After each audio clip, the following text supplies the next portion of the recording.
winding road below. He could see the golf cart making its way up the steep and winding road to the house. The driver was obscured by the roof of the cart. They were sitting on the back deck of the house he and Graciela had rented up on La Mesa Avenue. The view ranged from the narrow winding road below the house to the whole of Avalon and its harbor, and then out across the Santa Monica Bay to the haze of smog that marked Overland. The view had been the reason they'd chosen this house to make their new home on the island. But at the moment his wife had spoken, his gaze had been on the baby in his arms, not the view. He could look no farther than his daughter's wide blue and trusting eyes. McCaleb saw the rental number on the side of the golf cart passing below. It wasn't a local coming. It was somebody who had probably come from Overland on the Catalina Express. Still, he wondered about how Graciela knew that the visitor was coming to their house and not any of the others on La Mesa. He didn't ask about this. She'd had premonitions before. He just waited, and soon after the golf cart disappeared from sight, there was a knock at the front door. Graciela went to answer it and soon came back to the deck with a woman McCaleb hadn't seen in 3 years.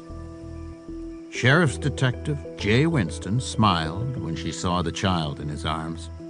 It was genuine, but at the same time, it was the distracted smile of someone who wasn't there to admire a new baby. McCaleb knew the thick green binder she carried in one hand and the video cassette in the other meant Winston was there on business. Death business. "Terry, how you been?" she asked. "Couldn't be better. You remember Graciela?" "Of course. And who's this?" "This is Cece." McCaleb never used the baby's formal name around others. He only liked to call her Cielo when he was alone with her. "Cece," Winston said, and hesitated as if waiting for an explanation of the name. When none came, she said, "How old?" "Almost 4 months. She's big." "Wow, yeah, I can see." "And the boy, where's he?" "Raymond," Graciela said. "He's with some friends today. Terry had a charter, and so he went with friends to the park to play softball." The conversation was halting and strange. Winston either wasn't really interested or was unused to such banal talk. "Would you like something to drink?" McCaleb offered as he passed the baby to Graciela.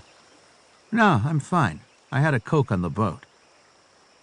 As if on cue, or perhaps indignant about being passed from one set of hands to another, the baby started to fuss, and Graciela said she would take her inside. She left them then, standing on the porch. McCaleb pointed to the round table and chairs where they ate most nights while the baby slept. "Let's sit down." He pointed Winston to the chair that would give her the best view of the harbor.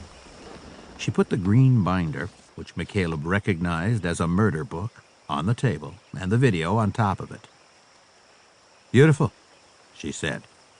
"Yeah, she's amazing. I could watch her all—" He stopped and smiled when he realized she was talking about the view, not his child.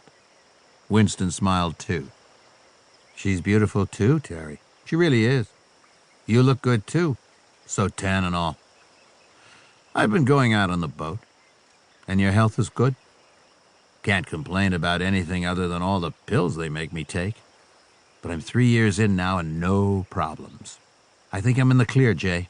I just have to keep taking the damn pills, and it should stay that way." He smiled, and he did appear to be the picture of health.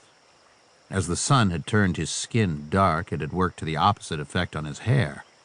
Close-cropped and neat, it was almost blonde now. Working on the boat had also defined the muscles of his arms and shoulders. The only giveaway was hidden under his shirt, the 10-inch scar left by transplantation surgery. "That's great," Winston said. "It looks like you have a wonderful setup here. New family, new home, away from everything." She was silent a moment, turning her head as if to take in all of the view and the island and McCaleb's life at once. McCaleb always...